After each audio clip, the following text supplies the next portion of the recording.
senhores telespectadores, na nossa frente está uma estátua de bronze. Representa Dom Pedro, o primeiro imperador do Brasil, e, como rei de Portugal, Dom Pedro IV. Ele está a falar. Penso que sei a data daquele momento, 9 de janeiro de 1822, e sei o que ele está dizendo. Como é para bem de todos e felicidade geral da nação, estou pronto. Digo ao povo que fico. Esta palavra, fico, foi decisiva no processo da independência brasileira. Fico onde? Fico no Brasil. E fico porquê? Fico porque as Cortes de Lisboa tinham-lhe mandado ordem para ele abandonar o Brasil e regressar a Lisboa. Ele era aqui o regente, o rei já tinha ido para Lisboa, era, portanto, ele quem presidia ao Executivo brasileiro, e agora às Cortes de Lisboa, que entendiam que o governo só podia estar em Lisboa, davam-lhe ordem, venha também para aí. E o príncipe viu-se perante este cruel dilema: ou ser fiel ao rei, que era seu pai, ou ser fiel ao Brasil, que era o seu coração. Perante os pedidos que chegaram de toda a parte, ele deu esta resposta: diga ao povo que fico.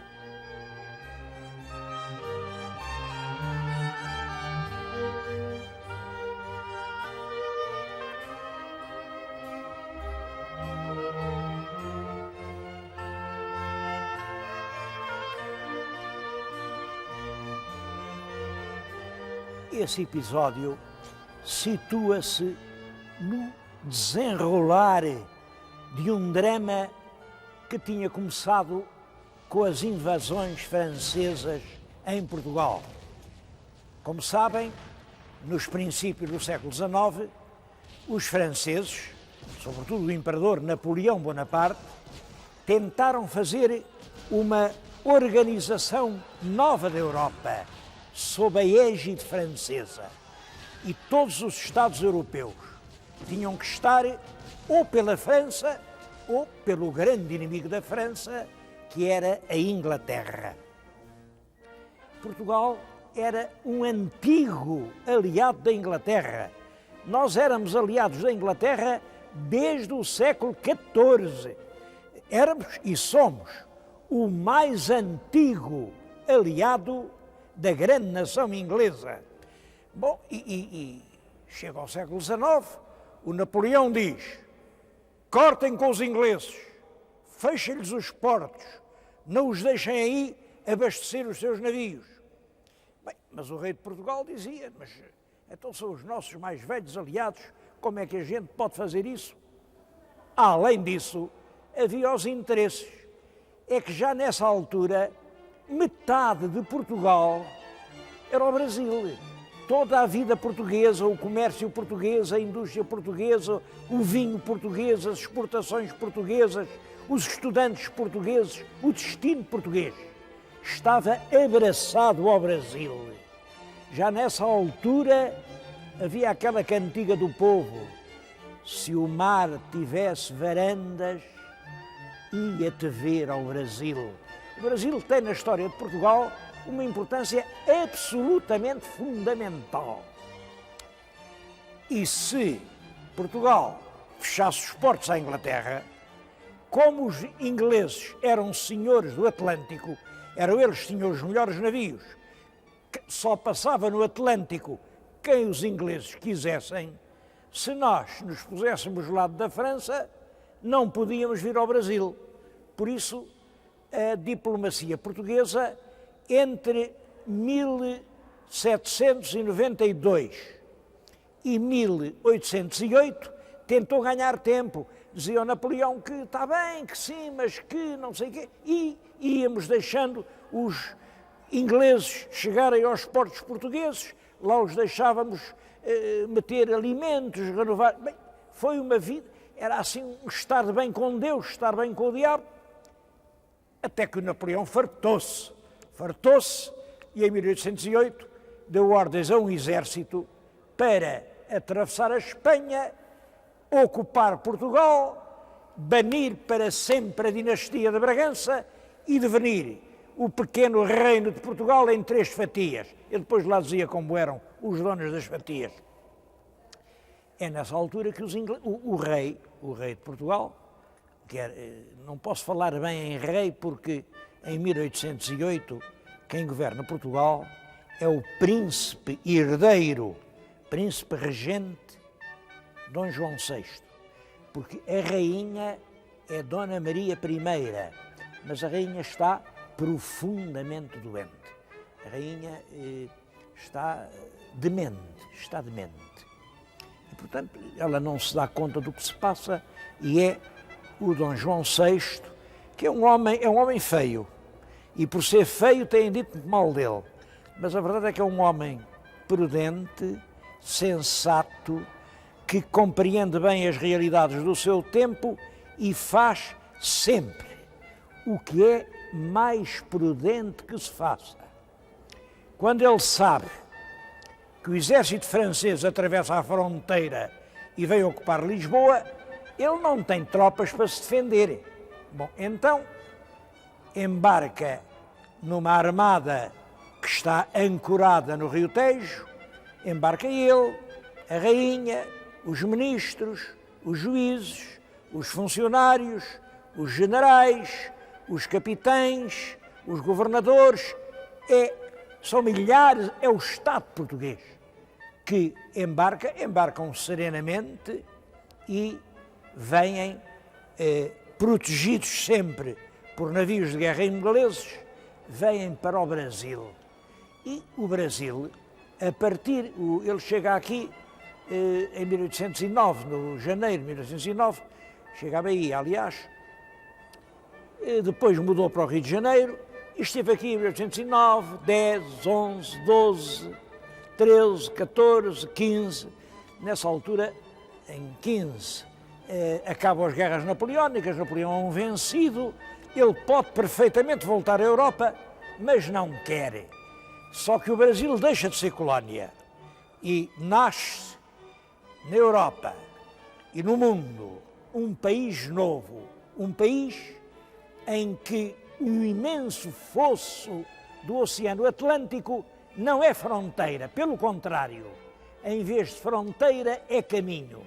Nasce o Reino Unido de Portugal-Brasil e agora o rei de Portugal chama-se Rei do Reino Unido de Portugal-Brasil. Desse tempo ainda temos na nossa bandeira a esfera armilar. E passa 15, 16, 17, 18, 19, 20. E a presença do chefe do Estado, do governo, aqui no Brasil, provoca um surto de progresso enorme. As cidades, que eram pequenas aldeias, crescem, aumentam, instalam-se aqui os tribunais, cria-se uma escola médica, há estudos superiores, há uma escola de guerra, há uma escola de artilharia. O país começa a ser um grande país moderno. Só que lá em Portugal acontece exatamente o contrário. Claro, como está tudo aqui, lá em Portugal não há governo, há uma junta de regência, enfim, obscura, e no fundo, quem manda são os generais ingleses. É o Beresford. Quem manda é o Beresford. Manda o Beresford. Cada regimento tem um coronel, mas o senhor coronel é inglês, só o tenente-coronel é que pode ser português.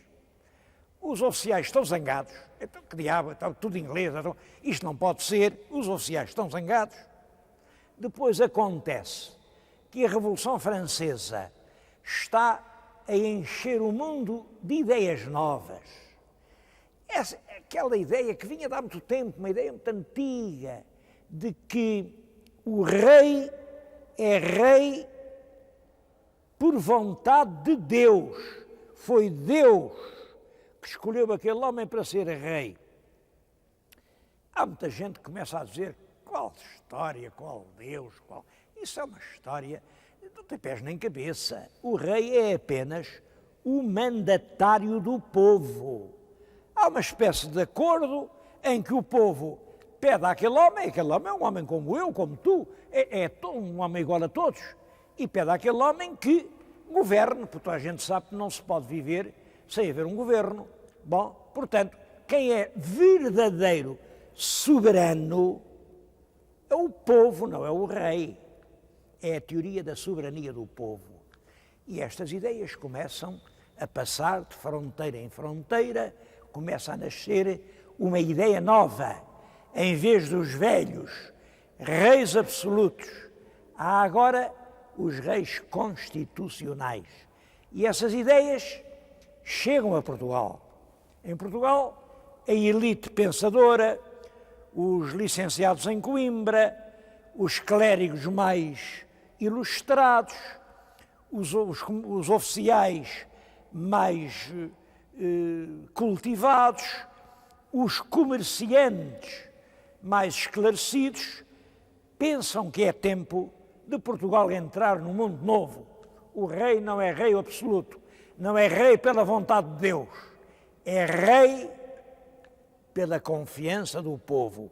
Isto são duas maneiras essencialmente diferentes de ver o Estado. Rei pela vontade de Deus, rei pela confiança do povo. Portanto, já veem, há aqui já duas forças. Os militares são sempre o músculo, estão zangados com o poder dos oficiais ingleses. Os intelectuais, que são a cabeça das revoluções, aspiram a um regime mais moderno, mais europeu, mais contemporâneo. E há uma terceira razão, são os comerciantes. Os comerciantes antigamente viviam todos do comércio com o Brasil, mas agora o rei está no Brasil, eles já não podem mandar os seus navios para aqui, portanto, agora reparem, são três forças: o interesse do comércio, o músculo dos militares, a mente dos ideólogos, três coisas a protestar contra essa história do rei não estar em Lisboa, mas estar no Rio de Janeiro. É claro, quando se reúnem três é a conta que Deus fez, a força dos militares, com a força dos bacharéis, com a força dos comerciantes, provoca uma revolução. É a Revolução do Porto, de 1822. A Revolução diz: a capital é aqui, a cabeça do reino é aqui, o rei tem que voltar já. Bom, o rei, coitado, pensou, ainda tentou, disse: não, eu estou bem aqui, deixa-me ficar aqui, eu vou mandar antes o meu filho, que é o meu herdeiro, o Dom Pedro, mas as cortes: não, venha, é o próprio rei que a gente cá quer. O rei lá foi vexado, porque quem mandava tudo eram as cortes. Eu vim fazer esta fala diante de um quadro que estão a ver atrás de mim, representa nem mais nem menos que uma reunião das cortes. Estão as cortes a discutir. Aqui, deste lado, este grupo, são deputados do Brasil. O Brasil tinha muitos deputados, tinha 70 ou 80 deputados, mas mesmo assim eram menos que os deputados pelos círculos portugueses, portanto estavam sempre em minoria. Este quadro mostra-nos uma discussão acalorada.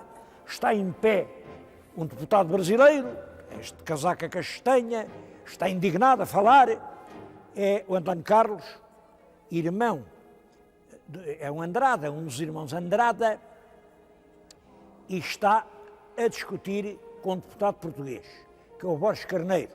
Estão os dois a discutir.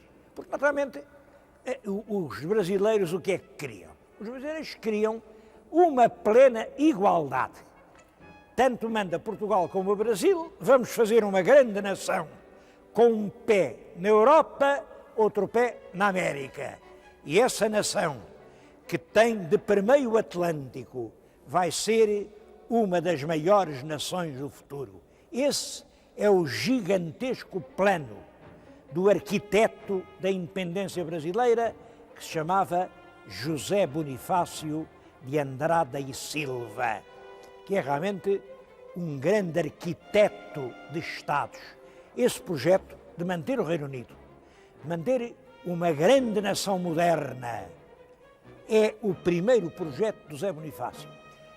Só que os portugueses não percebem isso, não percebem. Estes deputados, eles querem as fábricas lá em Portugal, querem naturalmente uma fábrica de queijo lá em Ponte de Lima, nessa altura ainda não havia fábricas de queijo, mas queriam coisas assim, uns interesses pequeninos, com os quais comprometeram tudo, porque evidentemente os brasileiros não podiam aceitar ser outra vez transformados em colónia mandada por Lisboa, porque o governo de Lisboa chegou ao ponto, estas cortes chegaram ao ponto, de dizer que em cada província do Brasil, cada província, aí havia um governo e esse governo independente só recebia ordens de Lisboa. Devo dizer que isso representava pura e simplesmente a destruição do Brasil. Bom, e aqui no Brasil compreenderam inteiramente isso. Isso não pode ser, não aceitamos isso. Bom, e aqui tinha ficado como regente o príncipe Dom Pedro.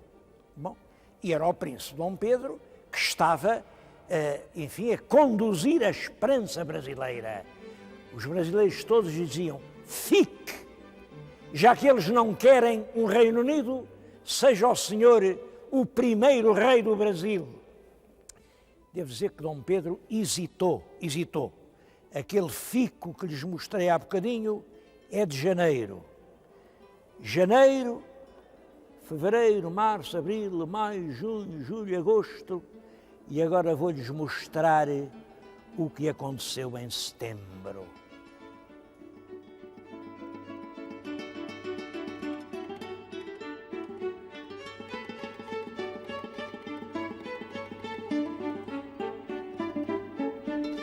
Este é o quadro mais famoso de todo o Brasil moderno.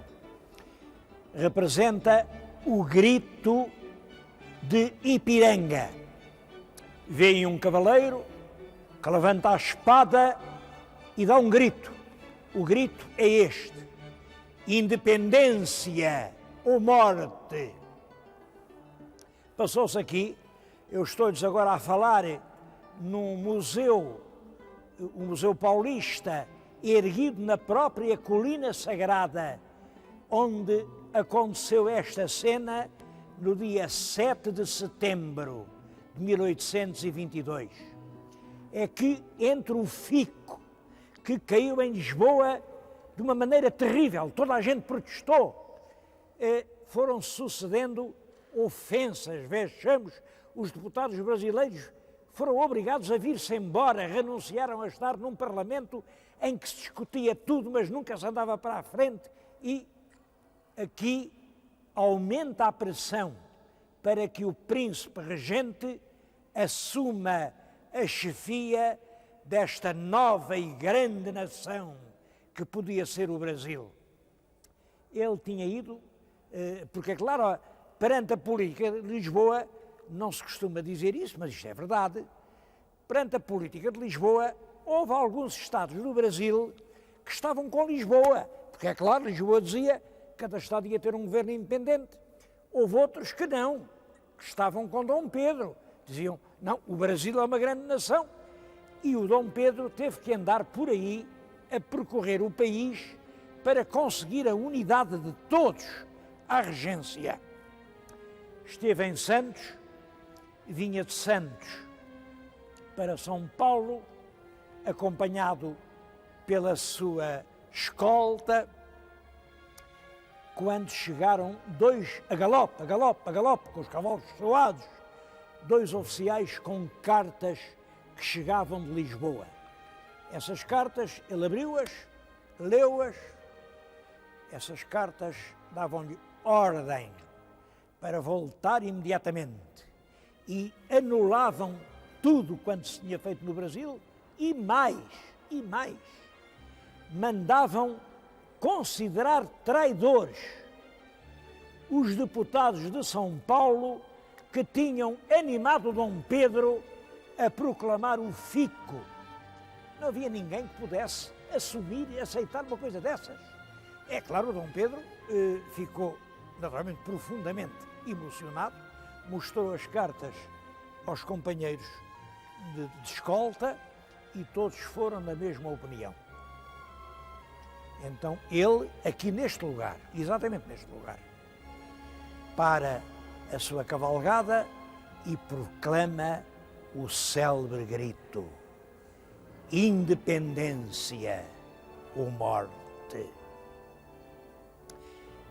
E disse uma outra frase: laços fora. Se reparem bem para o quadro, vêm ali uns cavaleiros a arrancar do braço um laço de seda com as cores azul e vermelha que representava o reino de Portugal e a deitar fora o laço, porque as novas cores brasileiras eram o verde e o amarelo. 7 de setembro de 1822 foi a partir de então a data considerada da proclamação da independência do Brasil. E o Brasil que tem um profundo patriotismo, ainda hoje venera essa data. Eu queria lhes mostrar uma pedra, uma pequena pedra, que é um documento emocionante. Isto aconteceu em setembro de 1822.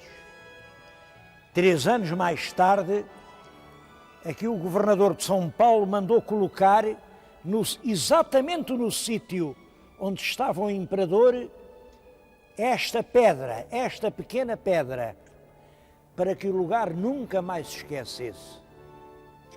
Era uma pedra simples, passados 50 anos mandaram-na meter num cofre solene, que já aqui, enfim, salienta a importância histórica, e hoje a pedra é o verdadeiro centro espiritual deste Museu Paulista da Universidade de São Paulo.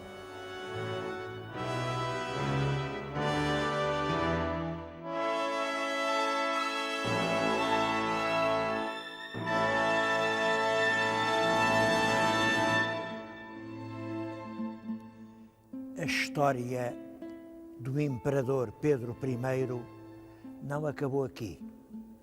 Ele foi morrer perto de Lisboa, no Paço Real de Queluz, no quarto de Dom Quixote, o mesmo quarto em que tinha nascido. Bom, a história era esta. Depois da independência, havia um forte sentimento nacional brasileiro que não achava bem que o imperador do Brasil fosse ao mesmo tempo rei de Portugal, porque é claro que isso podia conduzir outra vez à união das coroas. E Dom Pedro, por isso, abdica dos seus direitos à coroa portuguesa numa filha, uma menina. É aquela menina que está ali, aquela menina que está daquele lado, Dona Maria